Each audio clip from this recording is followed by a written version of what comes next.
Voilà, c'est le jeu, hein, les plus forts sont sortis dans le Poggio. C'est vrai que nous, moi j'étais bien, l'équipe était forte aussi. Mais voilà, ils sont sortis. Derrière, ça a mis du temps à réagir. Parce que c'est vrai qu'on était tous un par un, il n'y avait pas d'équipe vraiment formée. Il y a seulement la Trek qui a mis en route seulement au pied du Poggio à 2,5 km, mais voilà, ils étaient meilleurs devant pour résister. Puis, voilà, c'est le charme de Milan-San Remo, hein, voilà. Justement, les chats, c'est plutôt un puncher grimpeur, donc voilà, ça, tout le monde peut s'imposer ici. Après, voilà, je suis déçu, puis en même temps, bah, c'est vrai que voilà, j'avais de bonnes jambes encore. Et je pense déjà aux objectifs qui vont arriver derrière, quoi. Tu l'as vu partir, Sagan? Ouais, moi j'étais en second rideau, donc voilà, j'étais plus autour de la 10e, 15e place. Je les ai vus, mais c'est vrai que derrière ça marquait un petit temps mort. Je pensais que. Mais c'est vrai que j'ai vu après seulement que les équipiers ils étaient un peu esselés. Mais Tu étais encore avec qui à ce moment-là? moi j'étais avec Shimolai, donc voilà, c'est vrai que c'était un gros coup de vis, donc ça s'est un peu éparpillé. On était tous un par un à bloc, mais voilà, derrière il y a Greg Van Avermaet qui a essayé. Il est resté un peu en carafe parce que tout le monde était dans la roue, donc voilà, c'est vrai que c'est pas évident à manœuvrer comme finale. Mais en tout cas, c'est une très belle course. Tous les années, on voit des attaques dans le final. Cette année, ça a marché.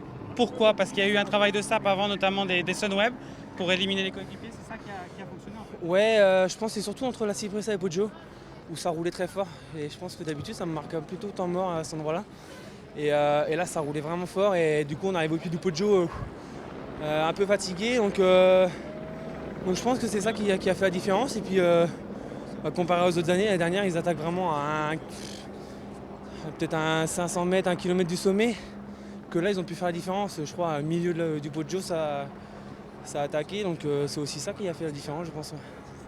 Le vent de phase dans toute la première partie, ça a joué aussi, ça a fatigué les organismes des gens.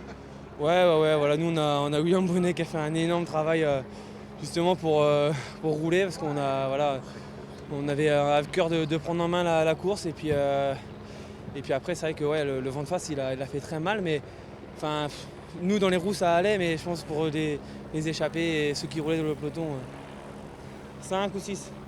Merci Mika. Du coup, On il faudra voit Julien, maintenant. parce qu'on voit Julien encore qui est devant, je sais pas si tu l'as vu aussi. Ouais, donc voilà, et bah, lui aussi en forme, hein, voilà, ça confirme encore par Nice et je connais pas son programme derrière, mais il va nous faire des belles choses. C'est comment à l'issue de cette heure de vélo quoi. Là l'émotion c'est quoi? Viens, Cono. Merci. Je dois faire 5 ou 6. Ah ouais? Ouais. Ils arrivent à 3. Ils ont attaqué dans le Poggio et ça a piqué. Merci. Tout de suite. Là on se sent vidé, c'est quoi? Bizarrement, voilà, c'est vrai que c'est une journée, c'est toujours un peu stressant parce qu'on voilà, ça fait un peu peur quand même, hein, c'est 7 heures de vélo. Mais c'est vrai que la manière dont ça se court, ça se passe plutôt bien. Donc après, voilà, c'est vrai que c'est plutôt beaucoup de stress à l'approche justement des moments stratégiques, la Cipressa, Poggio, voilà. Et même avant, même les capis, c'est pas évident. Donc voilà, c'est vraiment ça qu'il faut gérer. Et puis après, dans le final, on voit les mecs qui commencent à tirer la langue. Donc voilà, c'est pour tout le monde pareil, ça se finit à l'arrache. Mais 4-5 jours à s'en remettre. Non, j'espère que ça va aller. Demain, ma copine fait son premier marathon, donc je vais aller la supporter à Compiègne.